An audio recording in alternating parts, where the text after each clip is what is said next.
Muito obrigado, muito obrigado, muito obrigado, Teresina, muito obrigado, Piauí, muito obrigado, presidente Lúcia, pelo convite gentil, pelo reforço do convite lá no Rio de Janeiro, no Congresso da FENAM, onde ela reforçou. Ela tinha falado para mim dia 5, aí ela foi lá, o Caiado falou, dia 5 eu não posso, só posso dia 12, mudou, eu mudei minha agenda, falei dia 12, o Eleusis Paiva estava lá, falou dia 12, e eu vim, porque compromisso com a classe médica, hoje, é o compromisso que tem que ser feito por todos que estão aqui, pela FENAM, pelos acadêmicos, pela Associação Médica, pelo Conselho Federal, pelo Conselho Regional, pela academia, pelos médicos, porque não é um compromisso com os médicos e com a medicina. O compromisso é com o Brasil. Quem está em jogo é a nação brasileira. O desafio é para qualquer um que esteja ou que estivesse numa zona de conforto, achando que o seu consultório, o seu vínculo com o município, o concurso, o aparelho que eu vou comprar, a classe econômica melhorou um pouco, tem mais recursos. Quem estava achando que aquela luta nossa do dia a dia era a luta maior que tinha que se travar, foi surpreendido, porque de onde a gente menos esperava, daqueles que foram eleitos para cuidar do Brasil, num sistema democrático, quer gostemos deste governo ou não, foram eleitos para governar para todos os brasileiros. E foi dali que saiu o maior ato de agressão aos brasileiros, que não foi percebido num primeiro momento. Muitos aqui falaram, o programa é aprovado, o marketing do programa é aprovado, a saúde continua abandonada, largada por esse governo cínico, debochado, que não sabe o que fazer com a saúde pública desse país. Eu não posso ficar somente na crítica ácida, embora gostaria muito de ficar, porque teria muitos adjetivos para dizer desse governo. Mas como o tema desta fala é uma fala sobre o legislativo e a saúde, e eu vou colocar não os médicos, mas a saúde, porque é mais abrangente, eu vou relembrar para vocês o que eu vivi neste mandato. Como foi lido aqui pelo cerimonial, eu nunca fui vereador, eu nunca fui deputado estadual, eu sou um nascido em Campo Grande, filho de um médico com 60 anos de atividade médica ativa. Meu pai trabalha com 83 anos, criado entendendo que nossa geração, que se formou, a minha turma, em 1989, estreou com a Constituição de 88, com esta divisão. Daqui para trás tínhamos um modelo que tinham dois tipos de brasileiro, tinham indigentes e pagantes, e daqui para frente todos nós teremos cidadania. Eu fui aluno do professor Sérgio Arouca. Indiretamente eu frequentei a 8ª Conferência Nacional de Saúde. Eu fui militante pela campanha do SUS. Eu nasci com esta bandeira política. E essa bandeira política, sempre nos meus poucos anos de vida profissional, batia no meu ouvido aquela fala de que as coisas vão melhorar. E eu fui trabalhar nos mesmos hospitais que são irmãos gêmeos. O Hospital de Campo Grande, o Hospital de São Paulo, de Cuiabá, de Teresina, de São Luís, o Hospital de Urgência de Goiânia, todos eles, e já os visitei todos, são o mesmo quadro. E o ano que vem vai melhorar. Agora vai entrar um prefeito que é sensível. Agora vai entrar um governador que vai olhar. Esse presidente vai ser bom. Vai vir um ministro.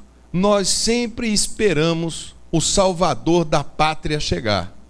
E nós, médicos, cometemos o maior equívoco da história da medicina. Nós negligenciamos a participação política.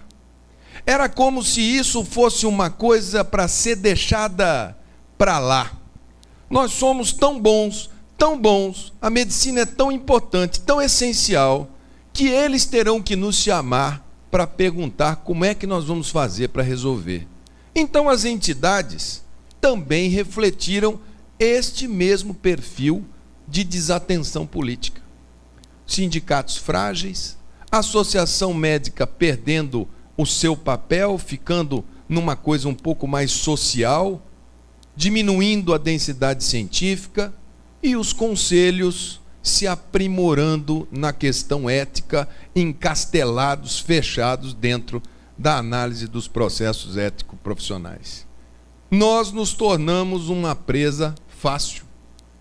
Quando se fazia a pesquisa e perguntava qual é o profissional em que você mais acredita, médico e bombeiro batia em primeiro lugar. Credibilidade, 80%, 83%. Isso é uma joia muito preciosa para não ser usada politicamente.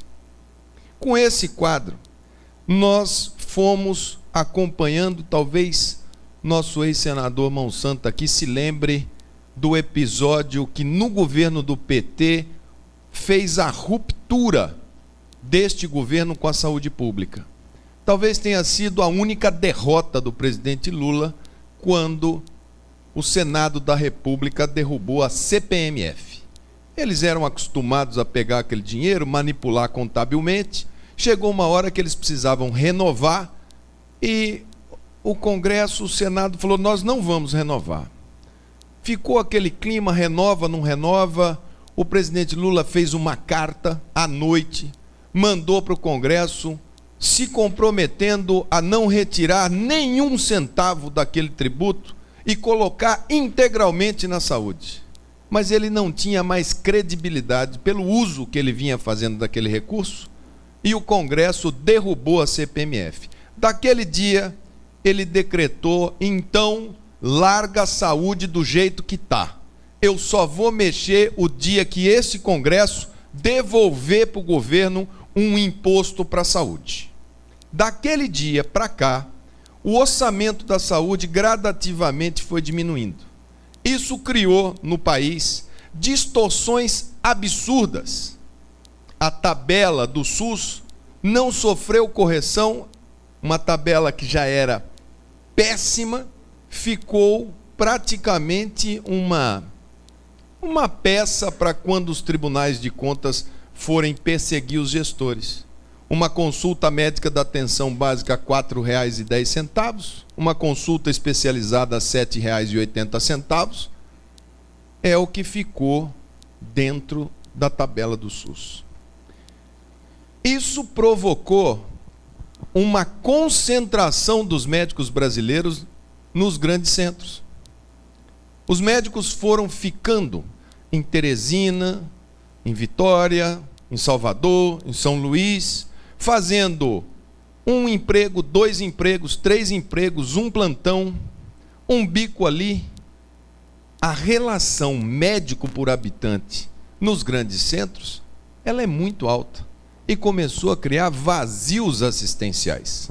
Esses vazios assistenciais no interior, esses bolsões sem assistência do Piauí, de Maranhão, da Bahia, de Mato Grosso, do Acre, eles passaram a ser uma janela de oportunidade. Em 1992, os partidos de esquerda, o PT, o PPS, a CUT, o MST, a ala do PMDB, começou-se a estabelecer um convênio com Cuba para mandar jovens para Cuba fazer medicina. Esses jovens começaram a se graduar.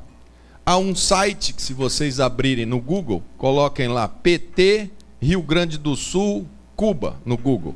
Vocês vão abrir na página do PT de 2006, onde está escrito lá, critérios de seleção para ser médico em Cuba. Ter a carta, não de um petista, da executiva estadual como militante do partido. Está lá, se comprometer com as questões ideológicas do partido de Cuba. Então lá, quais são os requisitos? Aqueles que fizeram vestibular tiveram requisitos de física, química, biologia. Esses tiveram os pré-requisitos políticos.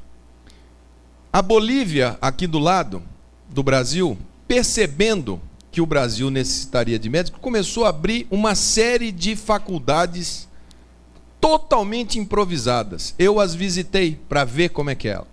Entre acadêmicos e formados da Bolívia, nós temos 22 mil brasileiros. O Paraguai começou a abrir na fronteira com o Brasil, em Pedro Juan Caballero, em Puerto Iguaçu, em várias cidades, pequenas faculdades de medicina, e nós já devemos estar chegando no Paraguai a algo em torno de 5 a 6 mil brasileiros formados. Essas pessoas pressionam o governo brasileiro, porque elas foram para Cuba, elas se inscreveram na Bolívia. Por que se inscreveram na Bolívia e no Paraguai? Porque o Mercosul colocou como um objetivo o livre trânsito de trabalhadores. Tem lá um bloco de parlamentares que estudam os currículos para você vir. No âmbito do Mercosul, você poder trabalhar. Entre trabalhar no Paraguai ou na Bolívia ou trabalhar no Brasil, vamos ao Brasil. Quando esse caldo estava todo preparado, quando isso nada começou ontem, quando todo esse quadro estava preparado, nós começamos este governo. Esse governo, logo no início, no meu segundo mês de mandato, talvez alguns se lembrem de um dia de paralisação que foi feito em protesto contra os planos de saúde. Era abril de 2011. Na véspera da paralisação, o CAD, Conselho de Direito Econômico, ligado ao Ministério da Justiça, resolveu julgar um processo de direito econômico de uma denúncia que havia do Estado de São Paulo do ano de 2002. Eles resolveram julgar na véspera e proibiram o Conselho Federal, a Federação Nacional dos Médicos, a Associação Médica Brasileira, de fazer qualquer tipo de manifestação. Condenaram a colocar no Jornal de Circulação Nacional, a pagar a multa caso fizesse o protesto de um dia. Aquilo mereceu chamada de atenção do ministro, pediram desculpa, mas nunca retiraram. Na sequência disso que eu chamo de primeira agressão, foi o orçamento da saúde de 2011. Nós fizemos audiência pública no Senado, na Câmara, discutimos a tabela. Esse ministro foi até o Congresso Nacional e disse textualmente o seguinte: eu não vou enfrentar a equipe econômica. Eu disse à presidente que eu serei um ministro que irei administrar com os recursos que vierem para a pasta. Vocês lutem por orçamento. Ora, ministro da Saúde que não pede recurso, que se ajoelha frente à Fazenda e ao planejamento, ele já entregou politicamente a questão da saúde.